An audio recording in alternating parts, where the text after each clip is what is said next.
Why do we think louder means stronger? Everywhere you look, online debates, office meetings, dinner tables, people are rushing to be heard. We're told to speak our truth, to stand our ground, to win the argument. But what if real power doesn't raise its voice? What if silence wins? Think about it. A tiger doesn't roar before it strikes. It watches, waits. When Marcus Aurelius, the Stoic emperor, ruled Rome, he didn't waste breath on petty disputes. In his meditations, he reminded himself, "Be like the rock that the waves keep crashing over. It stands unmoved and the raging of the sea falls still around it." That's not passivity, that's mastery. You ever been in a room where someone stays quiet and suddenly everyone listens harder? That's not weakness, that's control. Silence makes people lean in. It makes them fill in the gaps. And here's the kicker. The more noise you make, the more power you actually give away. When you argue, you react. And when you react, you're no longer leading, you're following. It's easy to speak. It takes strength to hold your words. You don't need to explain yourself to everyone. You don't need to win every debate. Sometimes, the most devastating response is none at all. So, next time you're tempted to fire back, stop. Let your stillness speak. Let them wonder. Because in a world addicted to noise, silence is a power move. And in the next section, we'll see how withholding your words, your time, even your presence, can actually make people want you more. The lie you've been sold. You've been sold a lie. A slick, shiny, confidence-oozing lie. From the time you could talk, you were told that the louder you are, the stronger you are. That if you want to be taken seriously, you've got to speak up, speak fast, speak often. But here's the truth no one wants to admit. Real power? It doesn't need to announce itself. We've confused noise with strength. Look around. So many people shouting to prove their worth, over-explaining just to feel heard. But the ones who really control the room, they don't fight for attention. They own it by holding back, by knowing when to not speak. Think of a CEO who pauses before answering. Think of a judge sitting in total silence after chaos erupts in the courtroom. That silence? It's not emptiness. It's loaded. It's dominance. Even Nietzsche saw this game clearly. In Thus Spoke Zarathustra, he wrote, "He who cannot remain silent speaks." Translation: if you're always talking, maybe you're not as sure of yourself as you think. Maybe your words are a shield. But you've got a choice. You don't have to chase validation by filling the air. When you master restraint, when you can sit in the discomfort of silence without scrambling to fix it, that's when people lean in. That's when they feel your presence without you having to perform. Here's the twist. Silence isn't the absence of power. It's the proof of it. You don't need to flex. You just need to be. Quietly, unshakably. So ask yourself, have you been performing confidence or actually living it? Because the moment you stop trying to prove yourself is the moment you finally own yourself. Up next, we're diving into the dark art of withholding and how it turns the tables in any relationship. How history rewards the quiet. History doesn't just remember the loud, it rewards the quiet.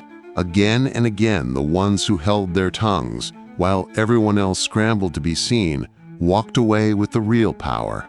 Take Dwight D. Eisenhower. Not the flashiest general, right?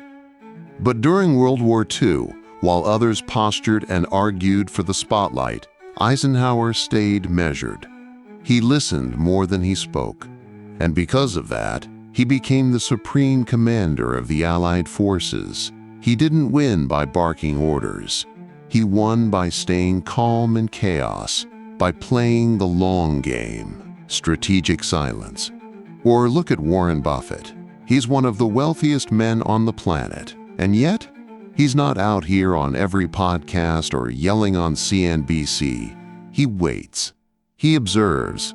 And while others panic buy or rage sell, Buffett sits quietly until the time is right. That silence? It's not inaction. It's calculation. Even in politics, the pattern holds. Ever notice how Barack Obama could command a room with a pause? He didn't rush his words. He used silence like punctuation, forcing people to listen. Contrast that with leaders who can't stop talking, who reveal too much, too fast. They burn out. They get predictable. The quiet ones stay dangerous. Because here's the secret. When you speak less, people project more onto you. They wonder what you're thinking.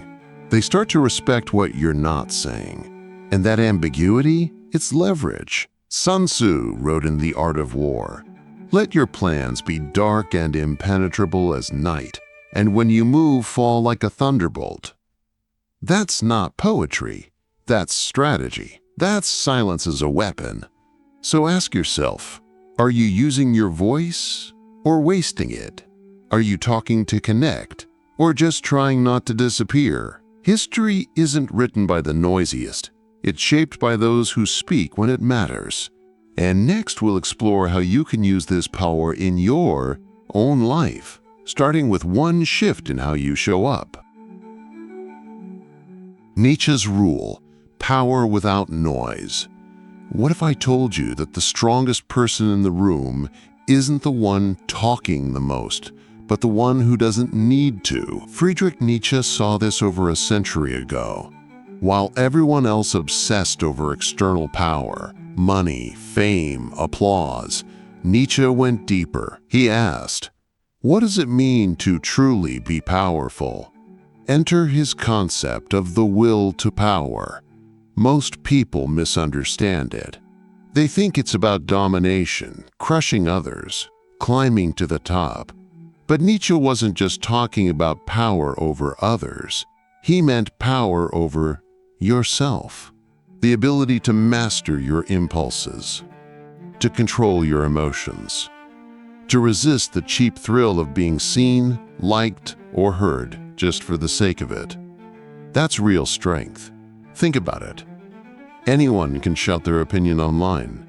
Anyone can argue for likes and validation. But to not speak, to sit with your thoughts, to hold your fire, to move only when it counts, that's power without noise. This ties into his idea of master versus slave morality. Slave morality reacts. It seeks approval. It needs to be right in the eyes of others. But master morality, it acts. It doesn't explain itself. It doesn't perform. It doesn't ask for permission or applause. It just is. And here's the twist Nietzsche lays bare. The more psychologically strong you are, the less you need to prove it. The impulse to jump into every conversation, to defend yourself, to be understood, that's weakness, disguised as confidence. Real power, Nietzschean power, is quiet. It's dangerous and it's calm. You feel it when someone walks into a room and says nothing, but everyone notices. That's will to power in action. No theatrics, no noise, just presence, just control. So if you really want to live powerfully, start here. Resist the urge to fill the silence. Let others reveal themselves. Let them flail and explain and react. You don't have to. Because the person who can stay still while others chase attention is already ahead. And in the final section, we'll explore how to practice this restraint, not just in theory, but in your everyday life. Why speaking exposes your weakness. Here's a hard truth most people won't admit. Every time you speak without purpose, you leak something. Insecurity, doubt, neediness. You reveal your hand, whether you mean to or not. Think about it. The more you explain yourself, the more you expose what you're trying to hide. You tell the world where your buttons are, where you care too much. And Nietzsche? He saw this for exactly what it is, a kind of weakness disguised as confidence. He believed that true strength is often invisible. It doesn't beg to be seen. It doesn't have to be understood. When you speak unnecessarily, when you argue just to feel right or ramble to fill silence, you're showing the world your limits, your need for validation, your lack of inner control. But when you hold back, when you choose silence, even when every nerve in your body is screaming to react, that's not passive. That's power, strategic, deliberate, protective. Nietzsche would call this self-overcoming, the strength to rise above the ego's need to be noticed. Ask yourself, are you speaking to connect or to cope? Are you really adding value or just proving to yourself that you matter? And let's be honest, people who talk constantly are predictable, easy to read, easy to manipulate. But someone who watches, who waits, who listens more than they speak, that person becomes a mystery. And mystery is magnetic. It keeps people guessing. Off balance. That's leverage. So next time you feel the itch to explain yourself, to fire off a response, to defend your ego, stop, breathe. Let the silence sit there, uncomfortable, raw, powerful, because speaking is easy. But choosing not to? That's a flex most people will never master. And in the final section, I'll show you how to use this silence tactically in your conversations, your relationships, even your career. The game of perception. Be a mystery. Here's the game no one teaches you. People don't respond to who you are, they respond to who they think you are. And the more mystery you create, the more power they hand you. On their own. The human brain hates not knowing. When someone's silent, composed, unreadable, our minds scramble to fill in the blanks. We project, we assume, and usually, we overestimate. You've probably done this yourself. Ever meet someone who barely says a word, but somehow you feel like they're smarter, sharper, maybe even a little dangerous? That's the power of silence. The power of perception. Psychologists call it the halo effect. One strong impression, mystery, composure, confidence, and suddenly people fill in the rest. They must be competent. They must be important. They must know something I don't. All because they said less. And here's the irony. The more you try to explain, the more people reduce you. They put you in a box. They say, now I get this person. But if you give them nothing, no emotional outbursts, no oversharing, no desperate need to be understood, they can't pin you down. So what do? They build you up in their mind. They imagine depth where there may be none. And they respect it. This is why powerful leaders, iconic artists, even cold-blooded villains in movies speak less. Not because they have nothing to say, but because they know that mystery is magnetic. So if you want to shift how people treat you, Stop flooding them with your thoughts, your stories, your feelings. Hold some of it back. Let them wonder. Let them lean in, trying to figure you out. That's when you win. Because perception is reality in most people's minds, and the one who controls perception controls the game. Next, let's get tactical. How do you apply this in real life, at work, in conversations, in conflict, so you don't just understand the power of silence, you live it? Modern examples. Quiet dominance. Let's bring this down to earth. You don't need to be a philosopher or a king to use silence like a weapon. You just need to watch, wait, and know when not to speak. Take a high-stakes boardroom. A dozen people talking over each other, trying to impress the CEO. Meanwhile, the actual CEO? He's quiet, calm, maybe just nodding. He lets others talk themselves into corners, exposing egos, oversharing strategy, making promises they can't keep. Then, when it matters, he speaks once, clearly, decisively, and just like that, the entire room shifts. That's quiet dominance. Or look at seasoned negotiators. The best ones? They don't fill the silence. They use it. They'll let the other side keep talking, keep revealing their fears, their motives, their desperation to close the deal. Every second of silence feels heavier, and that pressure forces people to show their cards. The quiet negotiator walks away with the upper hand, not because they outtalked anyone, but because they outweighted them. Even in everyday life, you see this play out. At a party, the quiet one in the corner, everyone notices them. Why? Because they're not trying. They're not performing. That calm, self-contained energy draws people in. It's intriguing. It makes others chase them. Because silence doesn't just hold space. It creates it. Space for curiosity, for projection, for power to grow in the minds of others. So next time you're in a room full of noise, ask yourself, do you want to be heard? Or do you want to be felt? In the final section, I'll give you 3 simple ways to practice this kind of quiet control in your daily life, starting now. How to apply Nietzsche's silent rule. So how do you actually live this? How do you apply Nietzsche's silent rule in the real world without sounding fake or playing some weird alpha game? Simple. It's about strategy, not ego. Step 1. Observe first, speak last.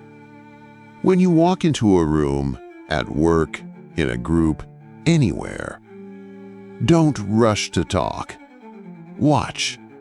Listen. Let others reveal their patterns, their insecurities, their motives. Most people can't help but expose themselves. You stay still. The one who speaks last often speaks with the most weight. Step 2. Master the pause. This is the power move. When someone asks you a question, don't fire back instantly. Pause. Let the silence stretch just a little too long. It makes people lean in. It creates tension. It forces them to wonder what you're thinking. That discomfort? That's leverage. Use it. Step 3. Speak with precision. When you do talk, make it count. Don't ramble. Don't soften your point to please others. Speak clearly, calmly, like someone who doesn't need approval. One strong, deliberate sentence is more powerful than 10 scattered ones. Step 4. Detach from the need to be liked or validated. This is the hardest part. You've been conditioned to think silence is awkward, that you need to explain yourself, or people will misunderstand you. Let them. That discomfort you feel? That's just the ego dying. Nietzsche would call this self-overcoming, the moment you stop performing and start being. Because here's the truth. The moment you no longer need to speak, is the moment you gain real power. So practice it. In the next conversation you have, say less. Hold the pause. Let people wonder and watch how everything shifts.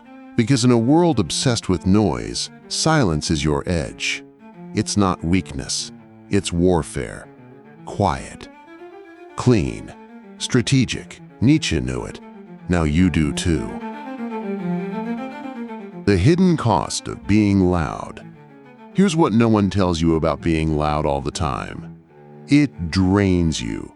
It costs you more than you realize. Every time you jump to speak, to explain, to prove, you're spending energy. You're showing your strategy. You're putting your mind out on the table for others to dissect. And the louder you get, the more resistance you attract. Why? Because people push back on what they can see. When you're always speaking, always explaining, you become predictable. You give others something to argue with, something to reject. But when you say less, when you hold, there's nothing for them to push against. Nietzsche would call this the trap of slave morality. It's the mindset that needs approval, recognition, affirmation from others. It's reactive, always performing, always justifying. But true strength, master morality, is the opposite. It acts from within. It doesn't beg to be seen. It doesn't shout for validation. It chooses silence because it doesn't need permission to be powerful. And here's the hidden cost. When you rely on loudness to feel strong, you need the crowd. You become dependent on reaction. And slowly, without noticing, you give your power away. So ask yourself, are you loud because you believe in your voice? Or because you're afraid of what happens if you don't speak? Silence is harder. It's scarier, but it's also the path to self-possession. Nietzsche knew, when you don't need to speak, you finally start to see. And from there, you move, not loudly, but deliberately, quiet, precise, unstoppable. Final truth, power belongs to the silent. Here's the final truth, power belongs to the silent. Not the loudest in the room, not the one who dominates the conversation, but the one who doesn't need to. In Nietzsche's world, silence isn't weakness. It's will. It's control. The ability to master your instincts instead of being ruled by them. To resist the urge to perform. To withhold, not because you're afraid, but because you're already full. You've been told power means taking up space, speaking first, making noise. But the opposite is true. The person who can sit in silence, comfortable, composed, untouched, is the one everyone else adjusts around. Because silence isn't the absence of power, it's the proof of it. So if you've been chasing influence by being louder, faster, more visible, pause, rethink it, strip it back. Power isn't something you shout, it's something you embody. And that starts with silence. Master your impulses. Speak only when it matters. Let others reveal themselves while you observe. That's not passivity. It's domination through restraint. The world doesn't belong to those who scream for attention. It belongs to those who don't need it. Remember, true presence doesn't make noise. It makes people listen without knowing why. That's your edge. That's your weapon. Use it.